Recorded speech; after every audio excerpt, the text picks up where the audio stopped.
Channel Televisyen Sekolah Kebangsaan Permai Indah. Assalamualaikum dan salam Malaysia Madani. Saya Nur Akila Rasha binti Muhammad Sri Azri, wartawan kecil channel TV SKPI, melaporkan 19 November 2025. Hari ini seramai 80 orang murid dan 8 orang guru telah menyertai rombongan eksplorasi utara ke Perlis. Rombongan ini diketuai oleh Cikgu Najah binti Ibrahim. Tak tahu selanjutnya, jom ikut saya. Okey, kita akan bergerak ke bas. Saya akan bagi 2 lelaki, bagi 2 perempuan.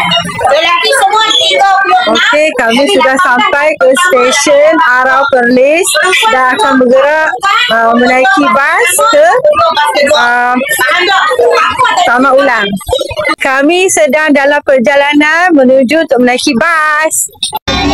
Perjalanan ke Perlis, kami dah sampai. Alhamdulillah, pergi ke lawatan, kami naik bas.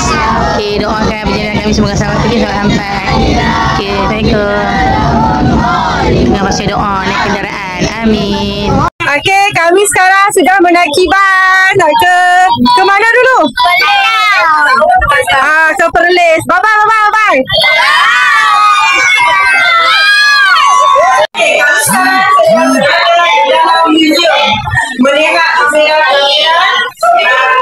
hasil Bank Negeri Perlis.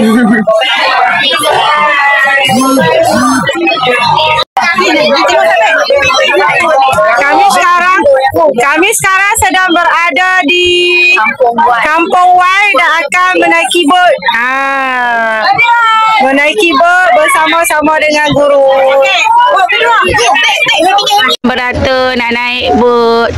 Sekarang tengah berkumpul untuk memakai baju keselamatan di Kampung W, Perlis, Indra Kayangan. Kampung W.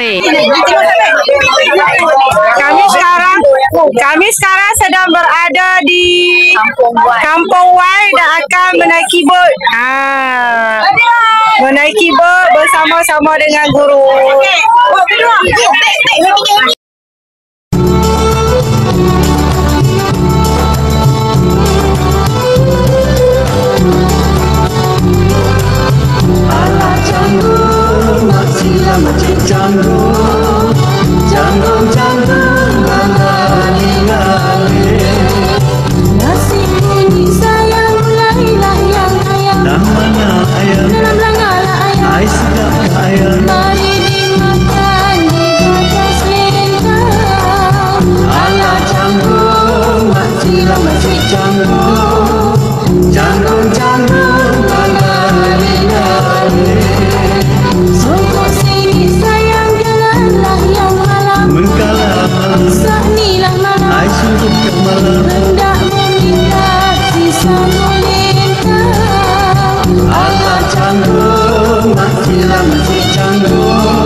Tempatlah orang jual penyanyi. Ala canggung, makcik canggung, canggung, lali. Sang kue lentang de kue ngalah suti. Ai dia suti. Bagaimana mana apa tak ini. Ala canggung.